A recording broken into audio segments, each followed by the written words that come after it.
Assalamu alaikum wa rahmatullahi wa barakatuh, ladies and gentlemen, and welcome to another video. Today we're going to be debunking the claims of Christian apologists, pastors, about verses in the Jewish scriptures or in the Old Testament prophesizing the coming of Jesus of Nazareth as this divine figure or this Messiah and so on. I want to make a point clear. First and foremost, if there is, let's say 100%, there is, like without a shadow of a doubt, there is a verse in the Talmud or in the Torah or in any Jewish scriptures prophesizing that Jesus is going to be born or this Messiah is going to be born. As a Muslim, I have no issue believing in that. The issue that we have is when we make the claim that these prophecies are claiming that a divine figure is going to emerge, this Son of God, this Messiah who's divine or Trinity or whatever. That's when we have an issue. This is when we start, clashing heads. Now, in the beginning, what I was going to do, I was going to make this video as I was going to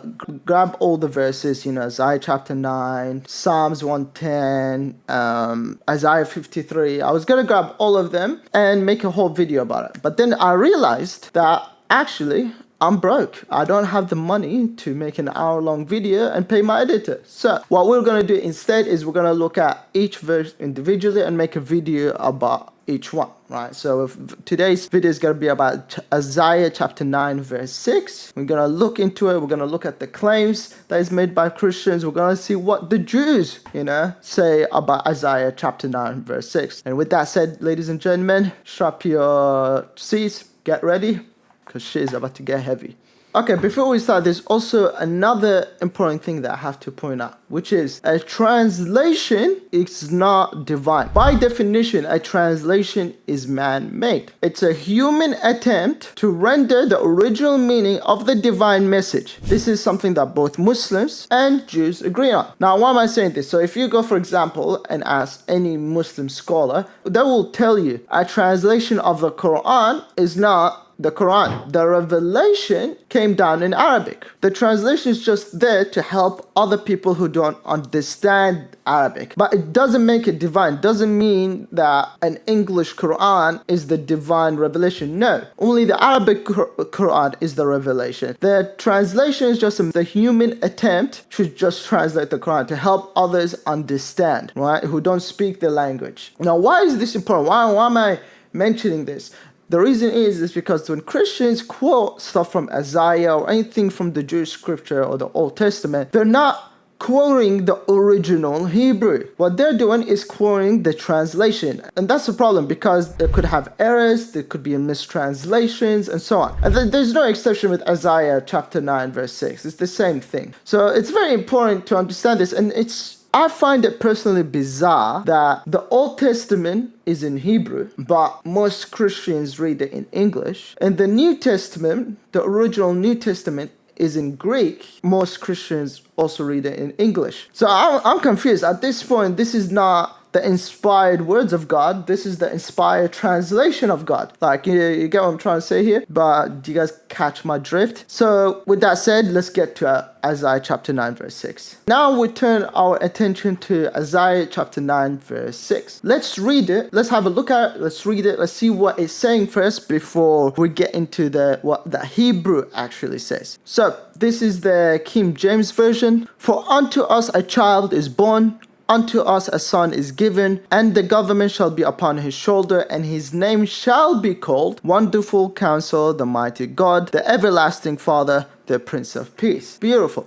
Let's go to the NIV. For to us a child is born, to us a son is given, and the government will be on his shoulders, and he will be called Wonderful Counselor, Mighty God, Everlasting Father, Prince of Peace. You look at this as a Christian, you're like, oh my God, I can smell Jesus Christ. It's like I'm with him. This is clearly talking about Jesus of Nazareth, right? So this is what we're going to do, ladies and gentlemen. And for this, for Isaiah chapter 9, verse 6, what I'm going to do is I'm going to bring the man, the myth, the legend, Rabbi Tovia singer.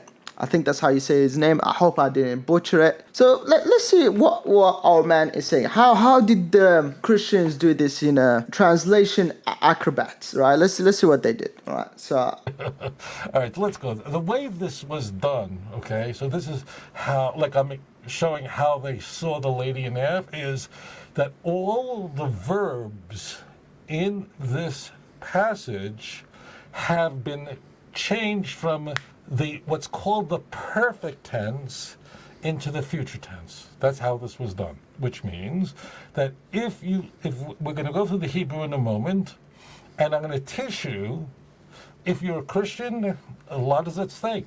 I'm going to show you how you can check it out yourself, because it's very important to me that you don't take my word for it. That's how Jews are. We don't want you to take.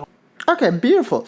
So essentially what happened is that Christians, they changed I don't want to say Christian, but someone, right? Someone changed it from past tense, right? Which in Semitic language, that's, they call it perfect tense, or an action that has already happened. In this case, we can just say past tense. So they changed it from past tense to future tense, right? And we're actually going to have a look into this. So let's not just take his word. I will show you guys. And that's why he recommends in the video. Also, by the way, I will leave his video in the description below. I don't want you guys to be like, oh my God, Hussein just editing it as it likes. So I'll leave the video in the description. Once you guys done with the video, go have a look at it and see if I'm, smoking crack or something. We're going to look at the content, right? So, is born, right? You lad. I don't know. Listen, I don't speak Hebrew, so I'm going to give it my best, but I definitely can't speak Hebrew. So, you lad. Let's press on it and let's see each instance, whether it was past tense or whether it was future tense, right?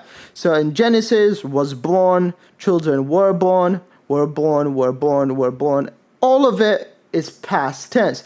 And you guys can have a look at it yourself. You don't need to take my word for it. Go have a look at it yourself. And then if we go down to Isaiah chapter 9, verse 6, for a child will be born. Everywhere else is past tense. But in Isaiah chapter 9 verse 6, it's future tense, which is very interesting, very interesting. Then let's go back. So maybe they made a mistake. And then let's go to, and will be called. Why yakaru? I don't know. And will be called. God called. So gave, called, and he called them and named, right? So if you have a look at yourself, it's all past tense, right? And then we go to Isaiah. Go to Isaiah chapter 9 verse 6, and his name will be called, future tense. Okay, so as I've demonstrated, in every instance, the verbs are perfect tense, right? In all instances, when you have a look, and you guys can have a look in your own time, it's all past tense. It's only in Isaiah chapter 9 verse 6 that mysteriously is future tense. The only argument, now I know some Christian will be like, oh, but he says mighty God. We'll get to that. Don't stress. Hold your horses, my friend, right? But let's look what Rabbi Tovia says, let's continue watching his video. It changes the words ki yeled yulan lanu, which means a child was already born to us, and says a child shall be born to us. If you open any Christian Bible, you know I'm telling the truth. Vatihi hamisra al shechmum.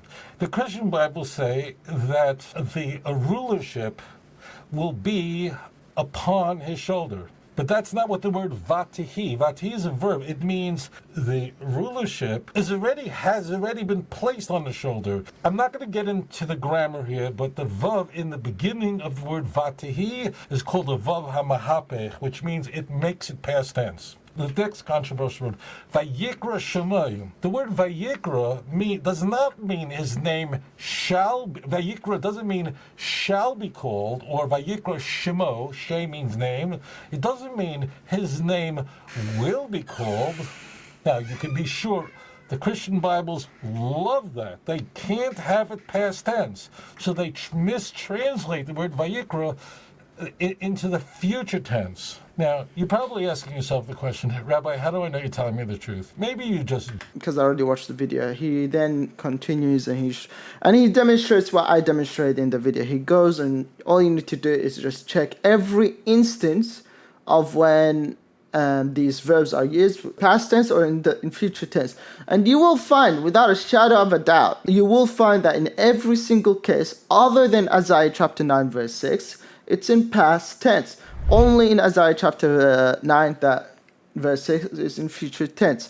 It's in future tense, which obviously, from my perspective as a Muslim, and also from the perspective of the Jews, but it's obviously fabrication. Someone played with the scripture, to change it, to put in his own ideologies, his agendas. We looked at it linguistically, so what the Bible actually says versus what the original Hebrew says, like how they mistranslate it to fit a theological agenda, right? So now the question is, okay, so we know it's talking about someone in the past, and it also says mighty God. So who is this person they're talking about? Did the Jews believe that there was someone who they believed was mighty God? Is this what this is talking about? Beautiful. So this is what we're going to get into. Okay, so who is this person, or who is this child that was born? Historically, Jews have always understood this verse to be referring to King Hezekiah, a righteous king of Judah who played a major role in resisting the Assyrian Empire. You can read about this in Isaiah 36:37 and 2 Kings 18:19, where 185 Assyrian soldiers were miraculously defeated. Now, in Isaiah 9:6, the child is given several titles, one of them being El-Gibber, often translated as mighty God. But here's the thing. Divine titles or divine names were given as titles in Jewish tradition. It does not mean the person is divine. For this, I again bring us Rabbi Tovia Singer. Now you go, what do you mean names given to him? If you're not familiar with the Jewish Bible, names mean everything. Even Abraham's name of the prophet is changed to Abraham.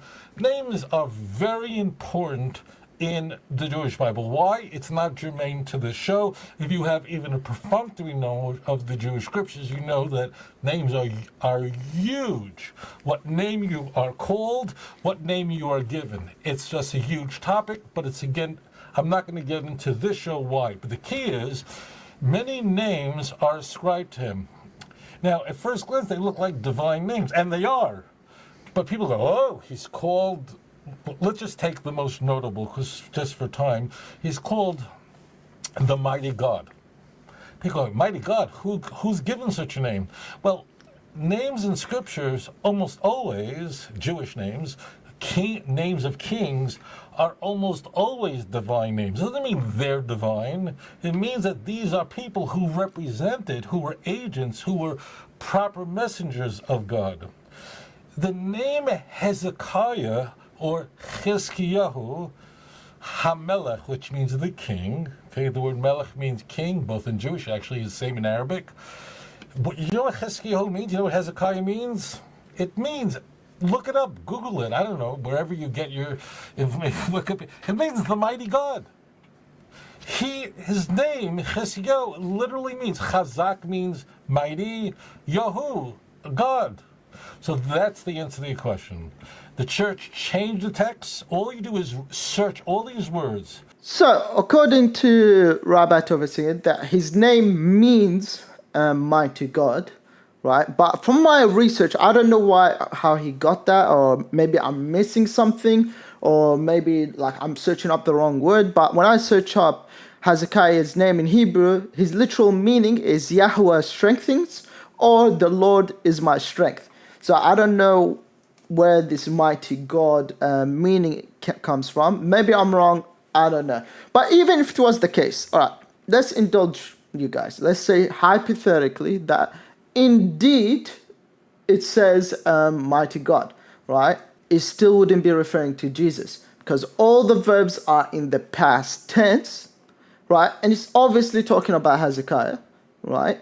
It's not talking, even if it's not talking about, it's talking about someone in the past tense, regardless of who it is. And that person is called mighty God. Whether you want to take this literally as meaning that people actually believed he was mighty God, or like metaphorically, or just a title that was given, no matter how you want to look at it, it still wouldn't be referring to Jesus or Isa alayhi salam. So the bottom line is, the verse is clearly in the past tense in Hebrew. The original audience of Isaiah would have understood this as referring to Hezekiah, not a future Messiah. The use of divine sounding titles does not imply divinity. So even if you want to argue the person being described as divine, which Jews reject, then at best, you are arguing that Hezekiah is divine, not Jesus. If you're a Christian, you now have two things to prove.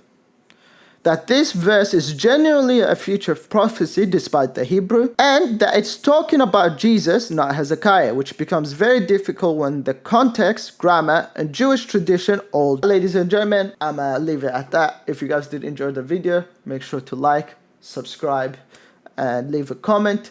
Please, if you want to argue in the comment, throw me your best arguments. I really want to see what the Christians really think about this, if I'm wrong, if I'm right. Just keep it civil and no insulting, and let's stick to the topic. And with that said, ladies and gentlemen, Assalamu alaikum.